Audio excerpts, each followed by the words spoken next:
It's week 40 of a year of wisdom.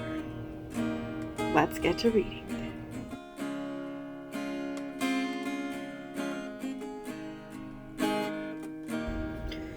Day 278. Job 5. Call if you like, but will anyone answer? To which of the holy ones will you turn? For anger kills the fool and envy slays the silly.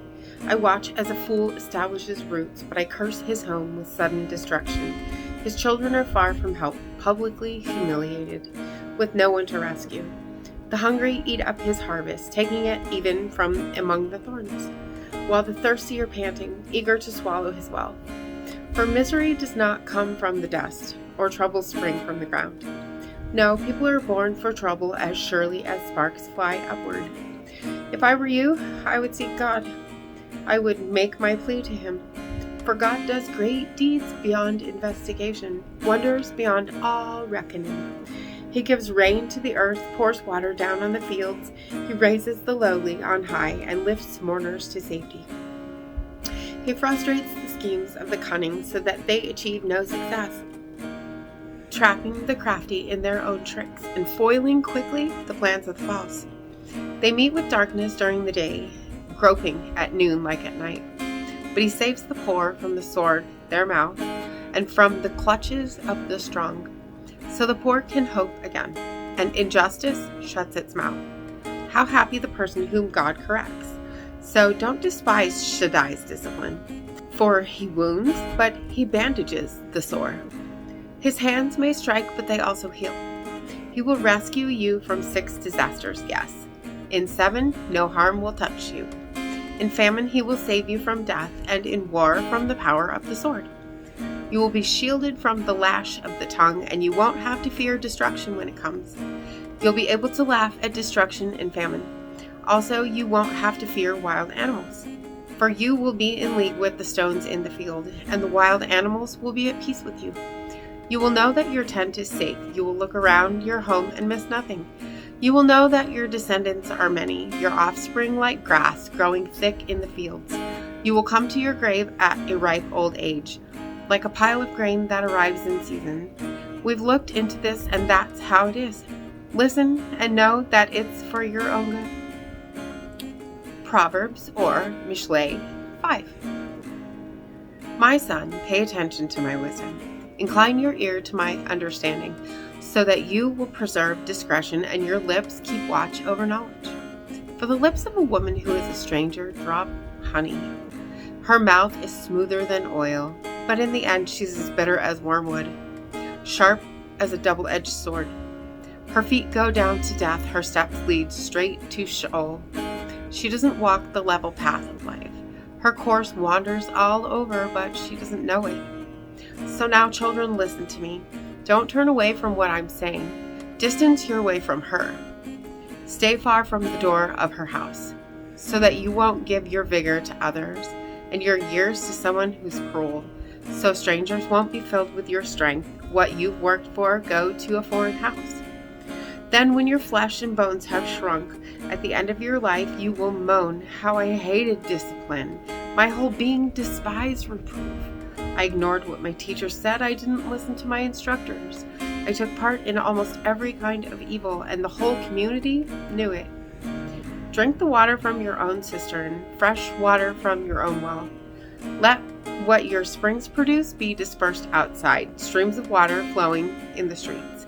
But let them be for you alone and not for strangers with you. Let your fountain, the wife of your youth, be blessed. Find joy in her. A lovely deer, a graceful fawn. Let her breasts satisfy you at all times. Always be infatuated with her love. My son, why be infatuated with an unknown woman?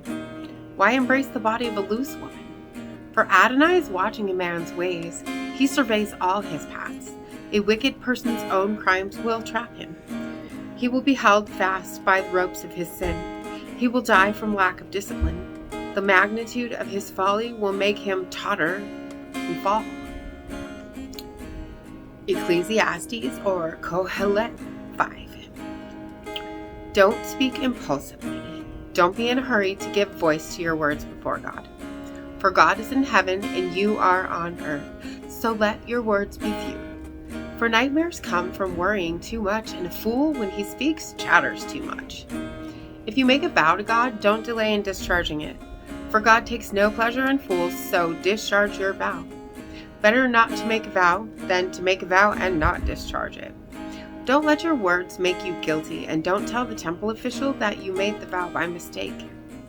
Why give God reason to be angry at what you say and destroy what you have accomplished? For this is what happens when there are too many dreams, aimless activities, and words. Instead, just fear God. If you see the poor oppressed, rights violated, and justice perverted in the province, don't be surprised. For a high official has one higher watching him, and there are others above them. But the greatest advantage to the country is when the king makes himself a servant to the land. The lover of money never has enough money. The lover of luxury never has enough income. This too is pointless. When the quantity of goods increases, so does the number of parasites consuming them. So the only advantage to the owner is that he gets to watch them do it. The sleep of a working man is sweet, whether he eats little or much. But the overfullness of the rich won't let them sleep at all. Here's a gross evil, which I have seen under the sun. The owner of wealth hoards it to his own hurt. Due to some misfortune, the wealth turns to loss. And then, if he is father to son, he has nothing to leave him. Just as he came from his mother's womb, so he will go back naked as he came.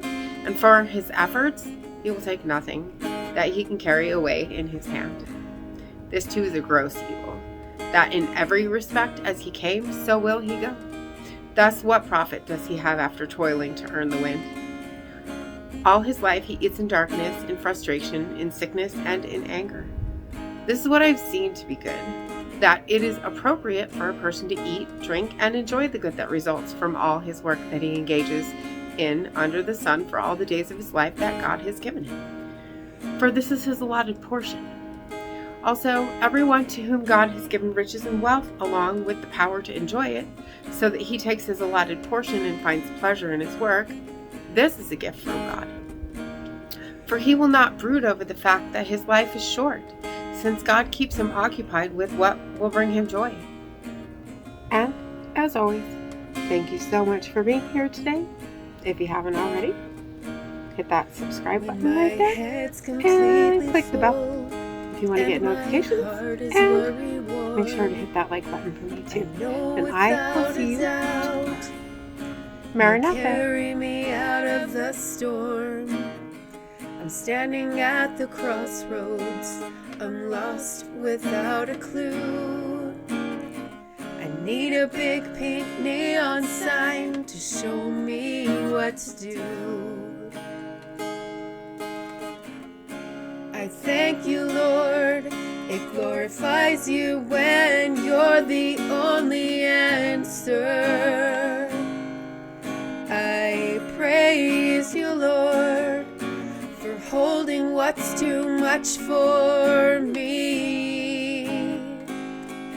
And I'm amazed by you, Lord, because nothing's too big and nothing's too small to lay at your feet.